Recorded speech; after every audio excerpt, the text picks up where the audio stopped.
இப்போ நம்ம குடமிளகா வெங்காயம் எல்லாத்தையுமே கட் பண்ணி வச்சுக்கலாம். பார்த்திங்கன்னா 2 மீடியமான சைஸு வெங்காயம் எடுத்துருக்கேன்.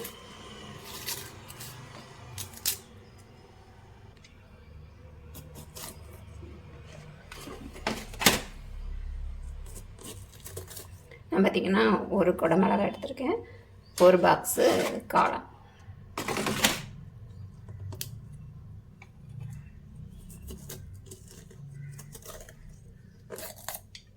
இதையும் கட் பண்ணிக்குவோம்.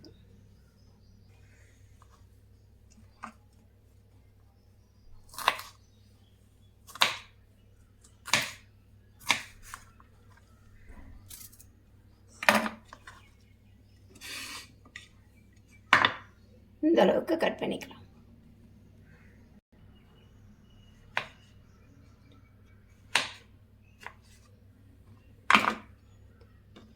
காளானையும் இந்த அளவுக்கு கட் பண்ணிப்போம்.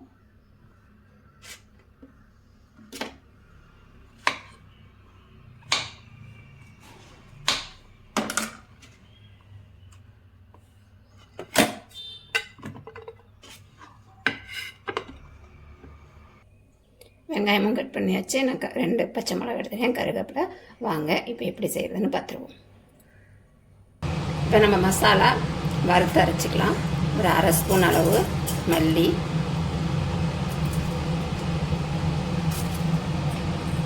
1/2 ஸ்பூன் மிளகு, 1/2 ஸ்பூன் ஜீரகம், 2 காஞ்ச மிளகாய். இதை நம்ம லைட்டாக வறுத்துட்டு மிக்சியில் அரைச்சிக்கலாம். கொஞ்சம் குறவரப்பாக அரைச்சிக்கலாம்.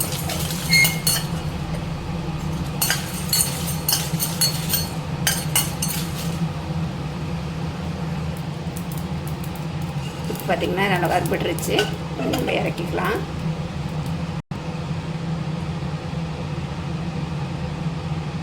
அதே கடாயில் எண்ணெய் சேர்த்துருக்கேங்க. எண்ணெய் சூடானாங்க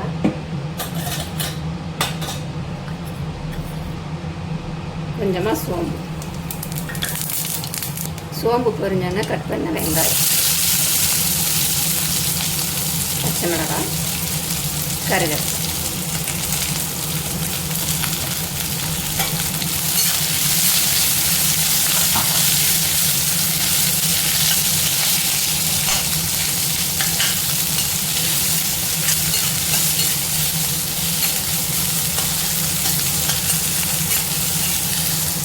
பார்த்திங்கன்னா வெங்காயம் வதங்கிடுச்சு. இஞ்சி பூண்டு பேஸ்ட்டு சேர்த்துக்கலாம்.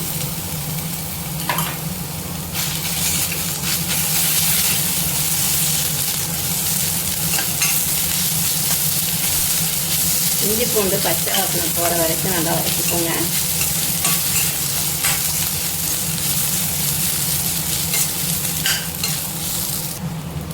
நம்ம ரெடி பண்ணி வச்சுருக்க காளான்,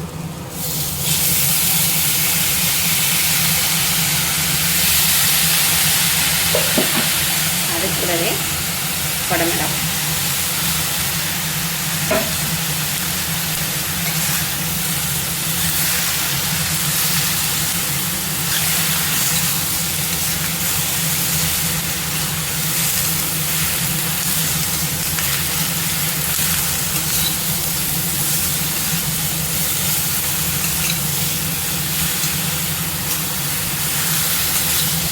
இது நல்லா ஒரு 2 கலர் நல்லா கிளறி விட்டுட்டு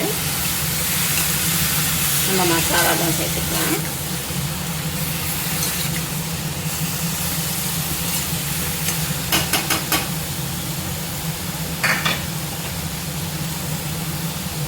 ஒரு 1/2 ஸ்பூன் அளவு மல்லித்தூள். நீங்கள் காரத்துக்கு தகுந்த மாதிரி மிளகாத்தூள் சேர்த்துக்கோங்க. ஏன்னா பச்சை மிளகாய் சேர்த்துருக்கோம், குடமிளகாய் இருக்கும். காரத்துக்கு தகுந்த மாதிரி சேர்த்துக்கோங்க. ஒரு 1/2 ஸ்பூன் அளவு கரம் மசாலா,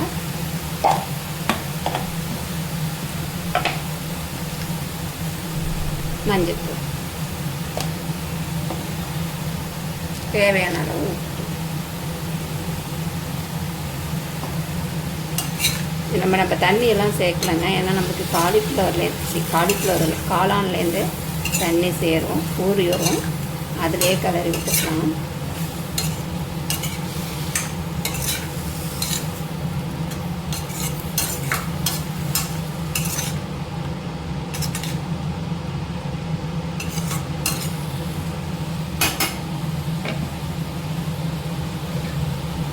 ஒரு அரை டம்ளர் அளவு தண்ணி சேர்த்து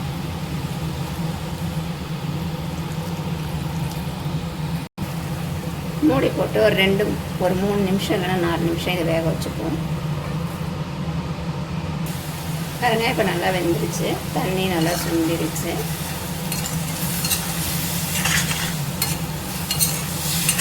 இப்போ நம்ம வறுத்தோம் இல்லையா, அதோட வறுத்து அரைச்ச மசால் தூள் சேர்த்துக்குவோம். தேவையான அளவு சேர்த்துக்கலாம். நான் பார்த்திங்கன்னா ஒரு 1.5 ஸ்பூன் அளவு சேர்த்துக்கிறேன். கொஞ்சம் குறைப்பாகவே அரைச்சிக்கலாம், அதான் டேஸ்ட்டு நல்லாயிருக்கும். பாருங்கள் கலர் எப்படி இருக்குன்னு. இதோட சாதத்தில் பிசைஞ்சு சாப்பிட்றதுக்கும் நல்லாயிருக்குங்க, சைடிஷாக தொட்டு சாப்பிட்றதுக்கும் நல்லாயிருக்கும்.